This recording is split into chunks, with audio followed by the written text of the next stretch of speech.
I found a PlayStation 1 game called Hopeless, written by NirvanaDad and narrated by NirvanaDad. Part 1 of 3. Emailed to Michael Haynes from Anthony Bitton. Hey Mike, I need to talk to you about something I found. It's a video game for the original Sony PlayStation 1. And what I found I can't even explain. Just please hear me out. I just left my house about an hour ago, and I'm now writing this to you. Please don't laugh at me or make jokes. I'm being absolutely 100% serious about this, and maybe you can even see it sometime, so you know I'm not lying to you. Okay, here goes. I had rushed home as fast as I could from the thrift shop in town. You know, the one that just opened a few weeks ago. And well, my first time inside, I found a steal. When I went in, you know I was searching for two things: video games and consoles. As you may know and remember me saying, I've been trying to start a physical collection of anything PlayStation 1 related I could get my hands on. When I was going around the store, I spotted a specific area where there were monitors, TVs, PCs, laptops. Then boom, old generation and even new generation consoles and games. That's when I saw that they had a couple of PlayStation 1s on the shelf further down below. I asked the man who was working in the shop how much a PlayStation 1 priced for, as I didn't see a price tag. He asked me if I wanted just the console or if I wanted to pay more for the bundle pack. I looked at him and looked down at the console. Then, when I looked back up, I asked him two questions. 1, how much the bundle pack was, and 2, what was included with the bundle pack. He replied back, the console is $45 by itself, or you can get the bundle pack, which is $125. However, it includes an extra memory card, an extra controller, and 7 games. And for just $125, I didn't think that seemed like a bad deal at all. To be fair and honest, I definitely wanted the PlayStation regardless. But the bundle pack was a steal. I couldn't resist that as a fact. I then simply asked the man one final question: if I could see the games that were included with this bundle. He pulled them out, and this was the order of the games. Note, all games actually had all the cases included, and also were Black Label and Green Label, which are well known as the greatest hits collection for PlayStation. Here is the list of games, including label color, just in case you're curious. 1. Ape Escape, Black Label. 2. Tekken 3, Green Label. 3. Twisted Metal 2, Green Label. 4. Resident Evil Director's Cut, Green Label. 5. Final Fantasy 8, Green Label. 6. Siphon Filter, Black Label. 7. Hopeless. Hopeless was the only game that didn't have a label color. It only had a case and actual art of a man covering his eyes with both his hands. You can see he's peeking through his fingers, and they're slightly open. In the background, there are what looks to be different shades of eyes hidden behind him in a black lit background. The title above, written in what I can describe as a combination of bold and serif type letters and a pink reddish color. Hopeless. Now before this, I had never heard of a game on the PlayStation 1 called Hopeless. I asked the man about the game itself, but he only shrugged his shoulders and said it was part of the bundle. Take it or leave it. I really wanted this bundle, as you could imagine. It would be a great start for my PS1 collection. And seeing as how this could be a rare game, why the fuck not? So I took it, obviously. I took out $125 as the guy went to get a big box to gather my buyings. As I said earlier, I rushed home as fast as I could, and when I got home, well, it didn't take me long to get everything out of the box and set it up. As I did, I put in a memory card. I decided to start off with some good old Twisted Metal too. Remember playing that shit back in the day, bro? Classic. After playing for a good 45 minutes or so, blowing up and pulverizing cars, I paused it and I took it out. I then put in Resident Evil Director's Cut. I started a new game as Jill Valentine on advanced mode. A little secret, bro, if you don't know. If you go to advanced mode on the Director's Cut and hold down right on the D-pad for about a good 5 seconds or so, advanced mode would turn green. This gives you double ammunition and also gives you a higher chance to make a zombie's head explode, sometimes even with a single shot from your gun. After playing the game for a good bit, collecting the shotgun and hearing the classic Jill sandwich line, fucking Barry, I got through a good amount. I played the piano in the music room and switched each emblem to their proper places. I did the picture puzzle where the crows are just hanging about, collected keys, and fought that giant fucking snake, making it from the mansion all the way to the guardhouse. I then saved my game and took a break. I went to go make some dinner in my kitchen, and after filling my stomach with the chicken finger TV dinner I ate, my eyes swerved over to the living room over near the game sitting next to the PS1. I was staring at Hopeless, curious about it. I went on the internet for a few moments to try to research it and figure out what it was possibly about before I tried it.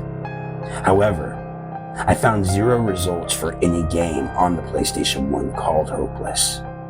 Now I know what you're thinking, dude. There's probably a reason it can't be found. I was thinking maybe it's a rare, unreleased game, possibly underground, or even homemade.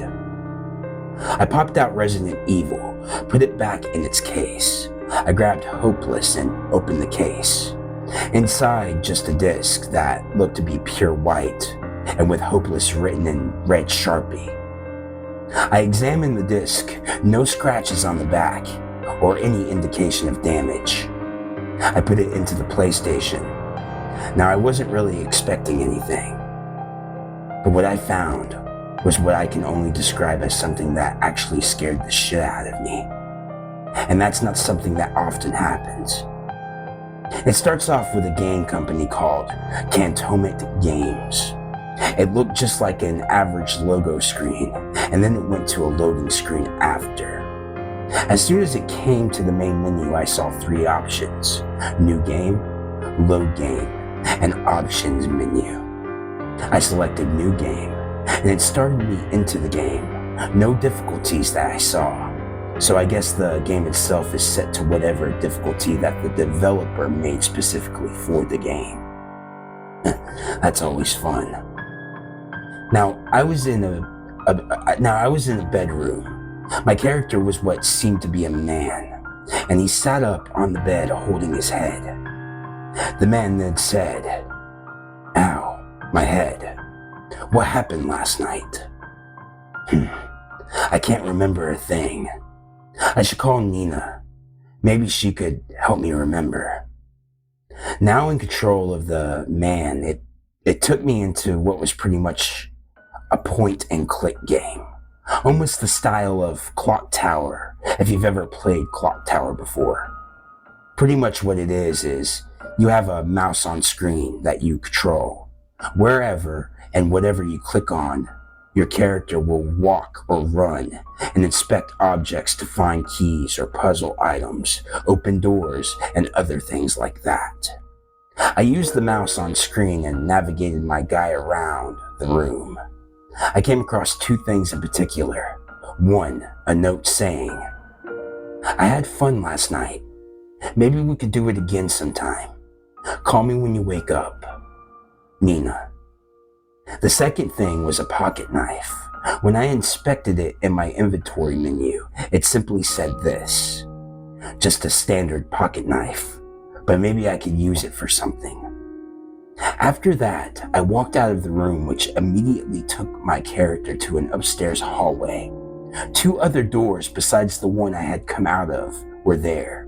I clicked my way using the X button to go faster to the first door.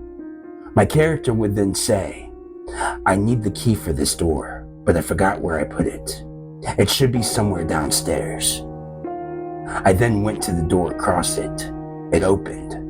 Inside was the bathroom.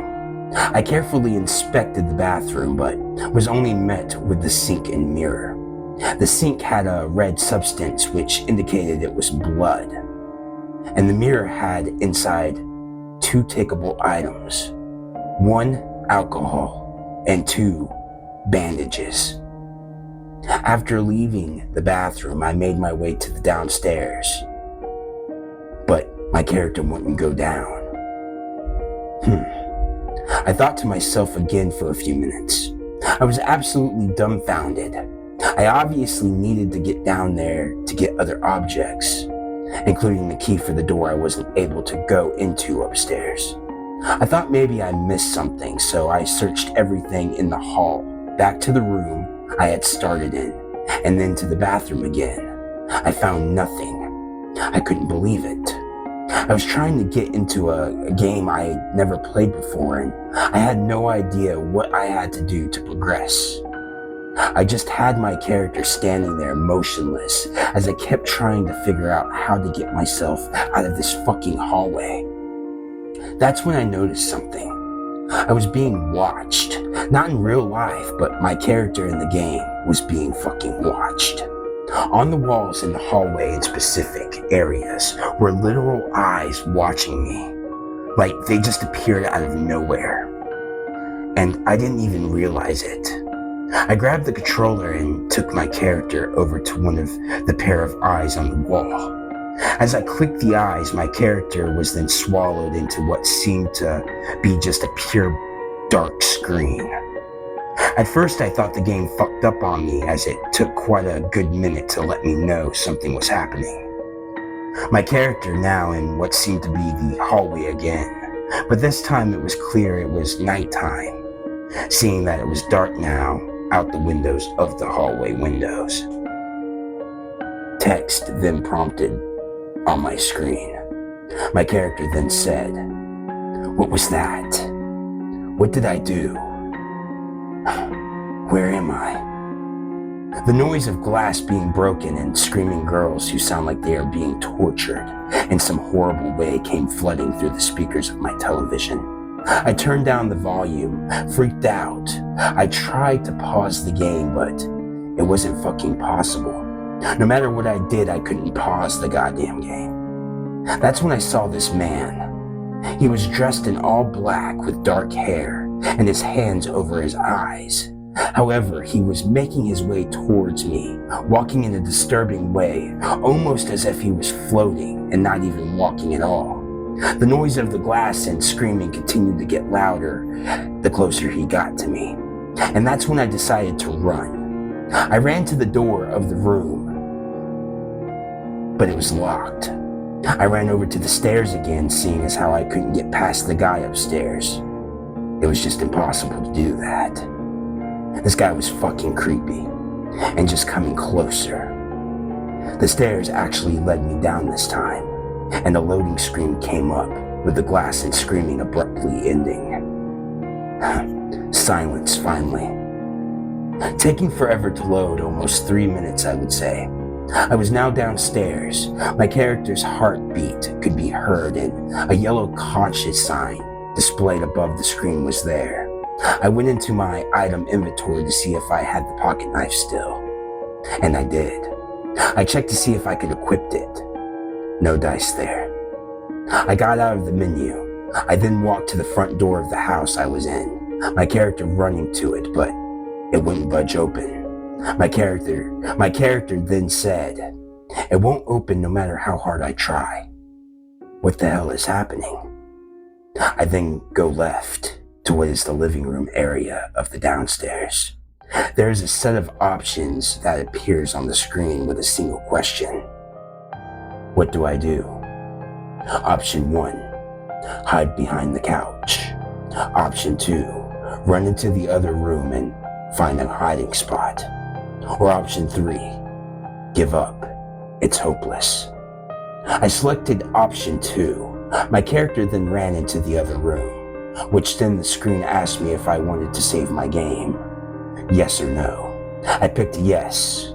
Your game has been saved. I breathed a sigh of relief. I powered off the PlayStation. Then I went to go get me a drink of water to calm myself down from the experience. Not to sound like a baby, but this was actually a pretty scary game. But what happened next I can't even explain. My PlayStation powered on. I was shown the main menu of the game with the sound of glass breaking and the screaming girls again. Speechless and caught off guard, I walked over to it. I turned it off and unplugged the PlayStation. I then grabbed my car keys, my laptop, and decided to go out for a while. I am freaked out, to say the least.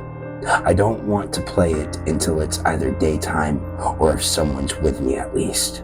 I was hoping tomorrow you'd come over and hang with me so you can see this for yourself. This is the scariest shit I've played since Fatal Frame 2. And it's apparently been out longer.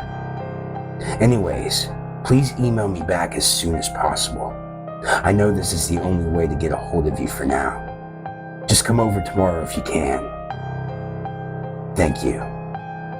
Anthony Bitton. If you like the story, please subscribe to my channel. Part 2 and Part 3 will be out soon. Thank you, and have a great night.